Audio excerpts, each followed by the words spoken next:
This episode may cover sensitive topics like sexual assault, domestic violence, and stalking, which could be triggering. While we recognize the challenges this content may pose, we advise you to prioritize your safety and well-being.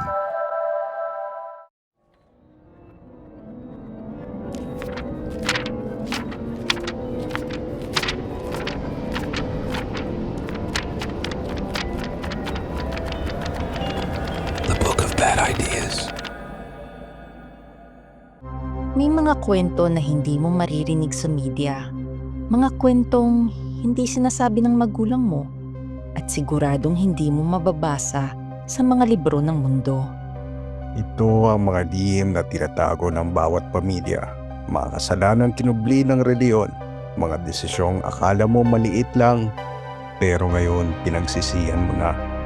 Dito, walang happy ending, walang moral lesson, at kadalasan, ang multo at aswang ay ikaw rin. Ito ang mga twisted stories sa Book of Bad Ideas. At kami ang inyong host. Ako si Nix. At ako si Steve. Don't forget to follow us and subscribe.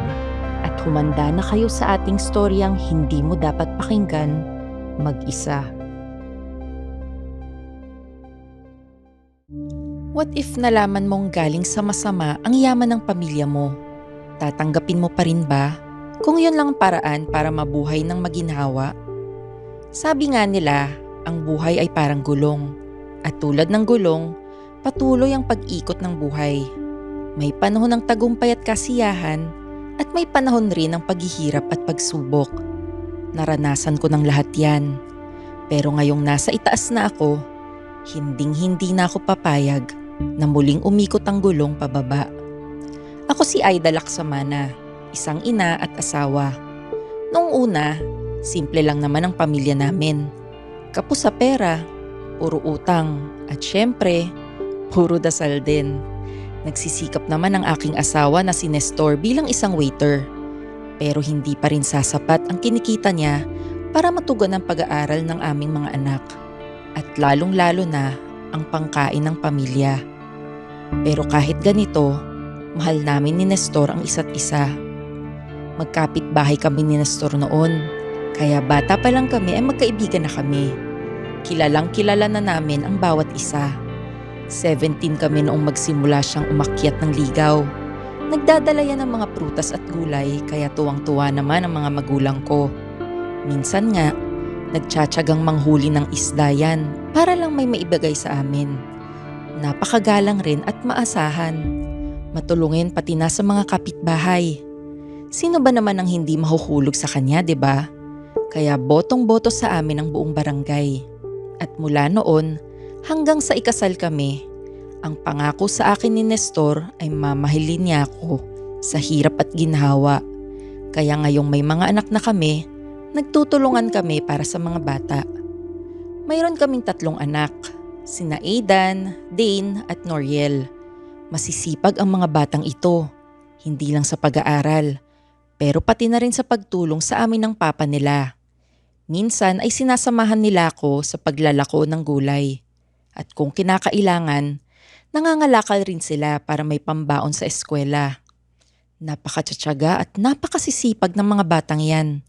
Kaya maswerte kami ni Nestor sa kanila. Kaya ang tanging pangako ko sa sarili, gagawin ko ang lahat para maiahon ng pamilya ko at mabigyan ng magandang buhay ang mga bata. At noong 2015, kahit hindi ko inaasahan, ay nangyari na nga ito. May malapit na katrabaho si Nestor na nag-apply bilang waiter sa Qatar. Nang matanggap ito, inaya niya si Nestor para subukang mag-apply rin. At sa awa ng Diyos, natanggap rin ng aking asawa. Kaya kahit wala kaming pera, nangutang kami para makaalis lang ang aking asawa. Kahit wala pang kasiguraduhan kung mababayaran nga namin ito. Sumugal kami. Suntok sa buwan, ika nga. Noong una, nahirapan talaga kami ng mga batang mawalay sa kanya. Ilang linggo rin akong hindi nakatulog. Araw-araw na nagdarasal na sana ay ligtas at okay ang kalusugan niya. Noong mga unang buwan, hindi naman kami agad nagkaroon ng maraming pera. Bukod sa nagbabayad pa kami ng utang, Medyo malaki rin pala ang nagagastos niya sa paninirahan doon.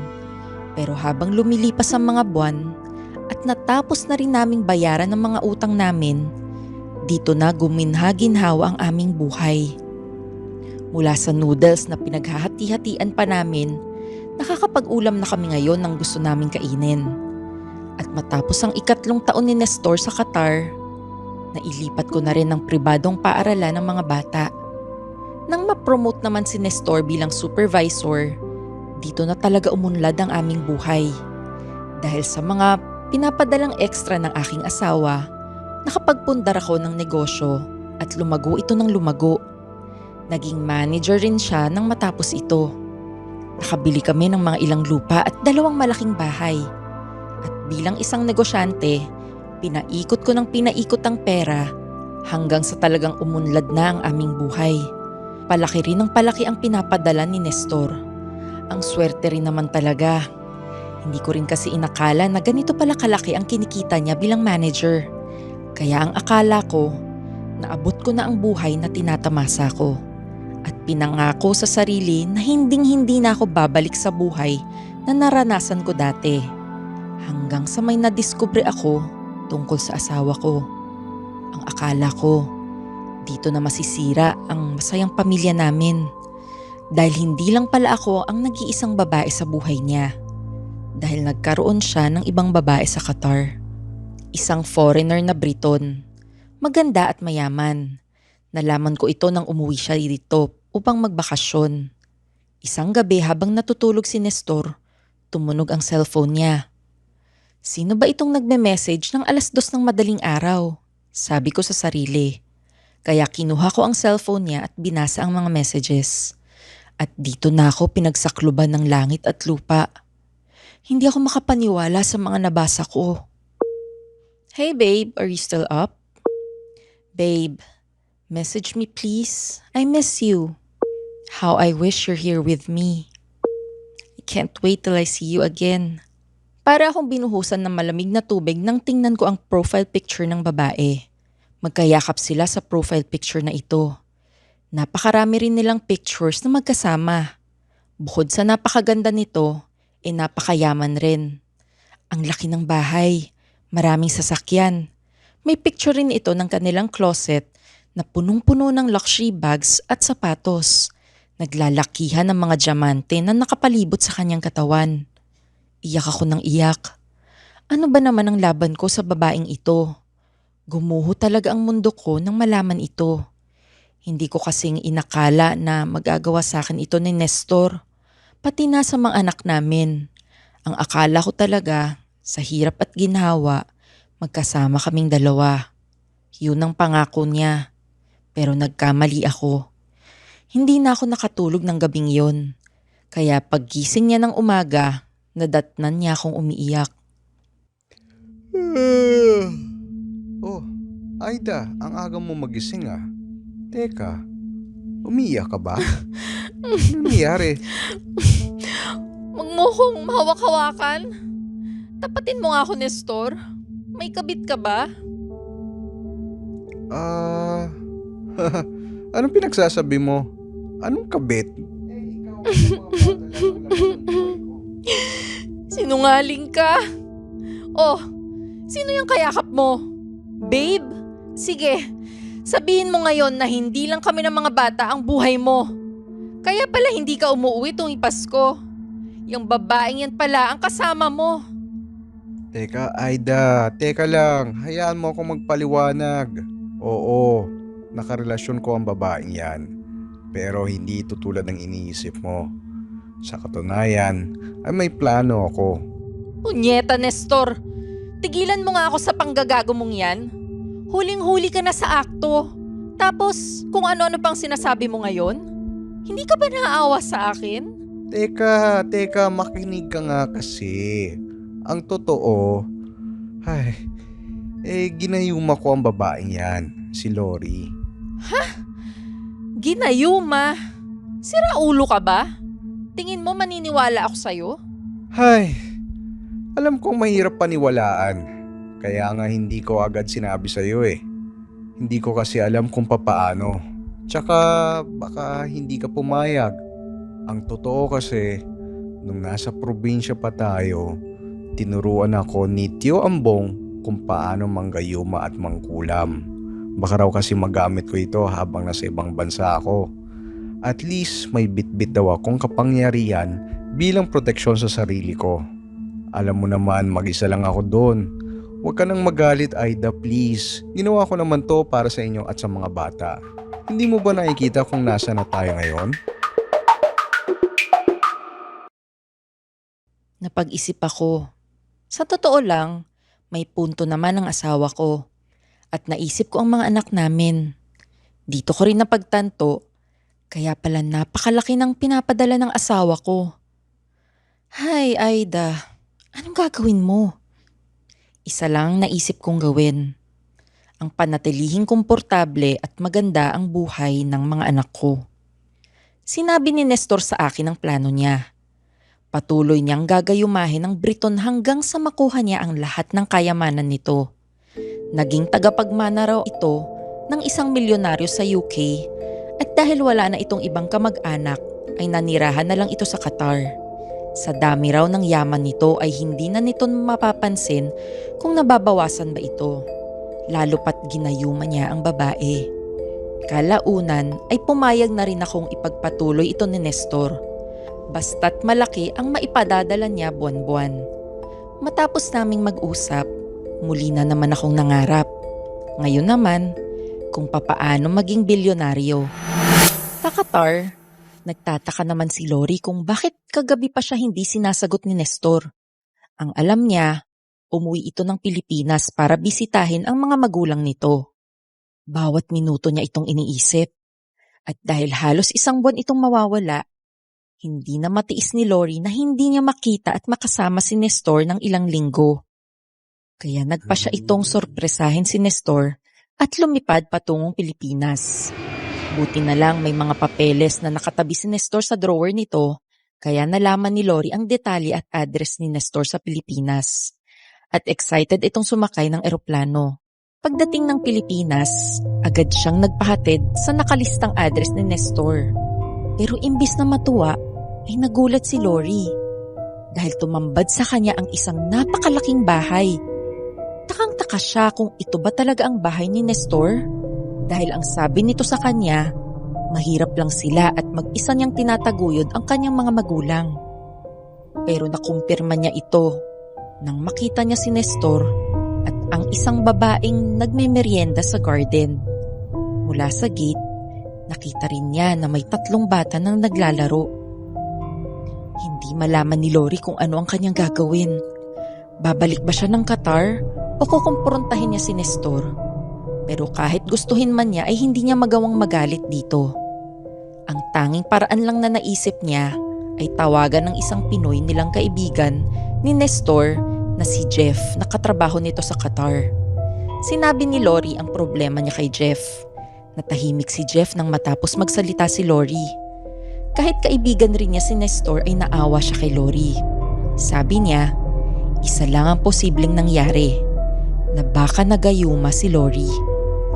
Nakita rin kasi ni Jeff kung papaano kabilis magbitaw ng pera si Lori kapag nagpaparinig si Nestor. Noong una, kailangan daw nito ng motor para sa tatay niya para hindi ito mahirapan pag pumupunta ng bukid. Sumunod naman ay kinakailangan daw niyang pagawa ng bahay ang mga magulang niya dahil nasira ito noong bumagyo. Hanggang sa kung ano-ano na ang hinihingi ni Nestor. Pambayad sa lupa, pangkapital sa negosyo at investment, pati na pambili ng mga lupa. Awang-awa naman si Lori sa kalagayan ng mga magulang ni Nestor, kaya lagi itong nagbibigay. Madalas, sobra-sobra pa nga. Kaya ang hinala ni Jeff, 200,000 na ang nabigay nito. Kaya sinabihan nito si Lori na pumunta sa isang albularyong kakilala niya. Sa isang baryo, pinuntahan ni Lori ang albularyong itinuro ni Jeff. At dito kinumpirma ng albularyo na totoo ngang nagayuma si Lori. Dagdag pa nito, malakas ang gayumang ginamit ni Nestor. Pero buti na lang ay mas malakas ang pangontra ng matandang albularyo. Nang matanggal ang gayuma, galit na galit si Lori. Hindi siya makapaniwala na nagpagamit siya sa isang manloloko ng ilang taon. Pumunta siya sa police station upang isumbong ito. Nang gabing yon, umiyak nang umiyak si Lori. Galit na galit siya at sinisisi ang sarili. Nagplano siya kung anong gagawin niya sa mga sumunod na araw. Kinabukasan, bumalik siya sa mansyon ni Nestor at sinalubong naman siya ni Aida. Nagpakilala siya bilang nobya ni Nestor sa Qatar at sinumbong niya ang lahat ng ginawa sa kanya. Pero nagulat si Lori sa reaksyon ni Aida. Dahil imbis na magalit, tinawanan lang siya nito. Sabi ni Aida, alam niya ang lahat ng ginawa ng asawa niya. Sinisisi nito si Lori at nang dahil sa kanya ay kinakailangang magtago ni Nestor dahil sinumbong ito ni Lori sa pulis. Sa galit ni Aida ay sinabihan nito si Lori na kukulamin siya nito. Nagkapisikalan ng dalawa hanggang sa nauwi ito sa sabunutan. Pinilit namang makawala ni Lori at tumakbo ito palayo. Pumunta ito agad sa police station upang magsampa ng kaso laban sa mag-asawa. Sinabi nito sa pulis na siya ay niloko at kinuna ng 200,000 piso. Tumayo ang pulis at tinawag ang kanyang hepe, si Chief of Police Edgardo Sasa.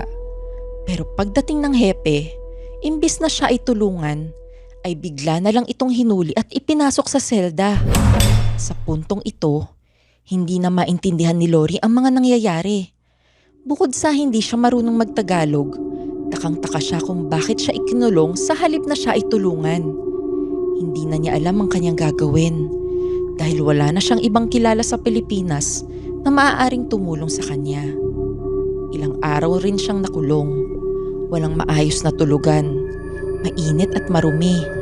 Wala rin siyang maayos na pagkain. Ibang-iba sa buhay niya sa UK at Qatar. Hanggang dumating ang araw na binisita siya ng hepe sa selda. Hey, you! Do you know you almost ruined our life? Not just one person, but all the people's life. Everything is going smoothly until you showed up here, white woman. Come here. Come here a little bit closer. I will tell you something, okay? You cannot do anything anymore because Nestor's family is under our protection. Do you understand? Ha? Hindi makapaniwala si Lori sa narinig niya. May nababalitaan siyang may mga korap na pulis sa Pilipinas, pero hindi niya akalaing mararanasan niya ito. Kaya kahit ayaw man niya, sumakay siya sa laro ng pulis at nagsabing dodoblehin niya kung magkano man ang ibinigay ni Nestor sa pulis. Tumawa naman ang pulis at sinabing, Hi, white woman. You still don't know what's happening, do you? I told you before that you cannot do anything anymore. Don't you understand? All your money is gone. Bye-bye. Phew. But maybe you can try asking Nestor if he can give you some money. Now, get ready because we're going somewhere. Sa puntong ito, nanginginig na si Lori sa takot. Wala na ring paraan para makauwi siya sa Qatar. Maya-maya pa'y isinakay na siya sa isang van at dinala sa pariparan. Hindi na nakita si Lori mula noon. Ngayon, tahimik na ang buhay ng mag-asawang Laksamana. Nanatili itong komportable at maginhawa. Pero hindi rin nagtagal, nagsabi uli si Nestor kay Aida na pupunta naman itong Taiwan dahil may nahanap itong bibiktamahin o project. Aida, aalis na ako sa susunod na buwan ha. Papunta naman ako ngayon sa Taiwan. Oh, bakit? Akala ko ba okay na tayo? Nakuha naman na natin ang lahat ng kailangan natin na. Secured na ang future ng mga bata. Kahit nga hindi na sila magtrabaho ay mabuhay na sila. Wag na, dito ka na lang. Para magkakasama na tayo. Hindi tayo nakakasigurado, Aida. Tsaka hanggat kaya ko pa, sayang naman. Pera din yun eh. Tumahimik si Aida. Totoo namang may pera silang makukuha. Pero hindi na nila kailangan yun. Kaya walang rason si Nestor para ipagpatuloy pa ito. Dahil sa puntong ito, alam niyang hindi lang pera ang habol ni Nestor, kundi para malaya itong makapangbabae. Alam naman ni Aida noong umpisa pa lang na hindi pera ang unang motibo ni Nestor kay Lori. Nagkataon lang na marunong itong manggayuma, kaya nilubos-lubos na niya ang pagkakataon at pinirahan ito. Ngayon, mukhang ganito na naman ang gagawin ni Nestor. At sa sumunod na buwan, lumipad na si Nestor papuntang Taiwan. Nakabigwit ito ng Taiwanese na mayaman at mabait. At tulad ng dati, ginayuman niya ito. Tumakbo ito ng ilang buwan, hanggang sa naging taon. Pero sa puntong ito, ang hindi niya alam na habang nagpapadala siya ng pera sa Pilipinas, ay kumikilos din si Aida. Isang araw, tinawagan ni Nestor si Aida. Pero hindi ito sumasagot. Pati mga anak niya ay tinatawagan niya pero ganun rin. Kaya nagpa siya itong umuwi ng Pilipinas. Pero pagdating niya, wala na ang bahay nila. May iba nang nakatira. At ayon sa bagong may-ari, nabili nila ito 6 months ago pa. Unti-unti pa lang nilimas ni Aida ang lahat. Ang mga lupa at mga bahay, ibinenta. Ang bank account, binawasan ng binawasan. Hanggang sa isang araw, wala na. Tangang isang text lang ang natanggap niya. Huwag mong lokohin ang taong marunong ding mangdaya. Baka nakakalimutan mo, natuto akong manggago dahil sa'yo.